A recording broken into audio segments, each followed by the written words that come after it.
Hello everyone, welcome back to my channel Cook with Shree. Today I will be showing chutney powder recipe. We need roasted gram 1 cup, curry leaves 4 twigs, garlic 2 to 3, dried red chillies 5 to 6, tamarind, salt as per taste. Let's start the recipe. Dry roast all the ingredients except garlic.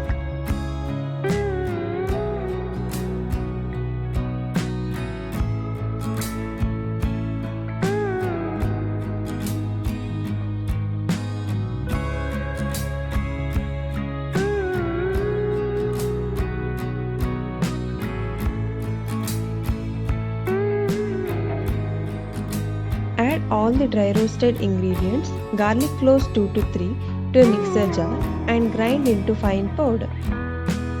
Chutney powder is ready to serve. You can store it in any airtight container. It stays fresh up to 1 month.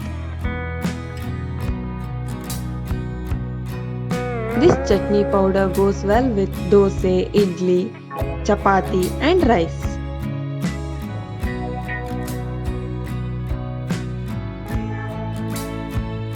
Thank you for watching. If you like this video, please subscribe to my channel and press the bell icon.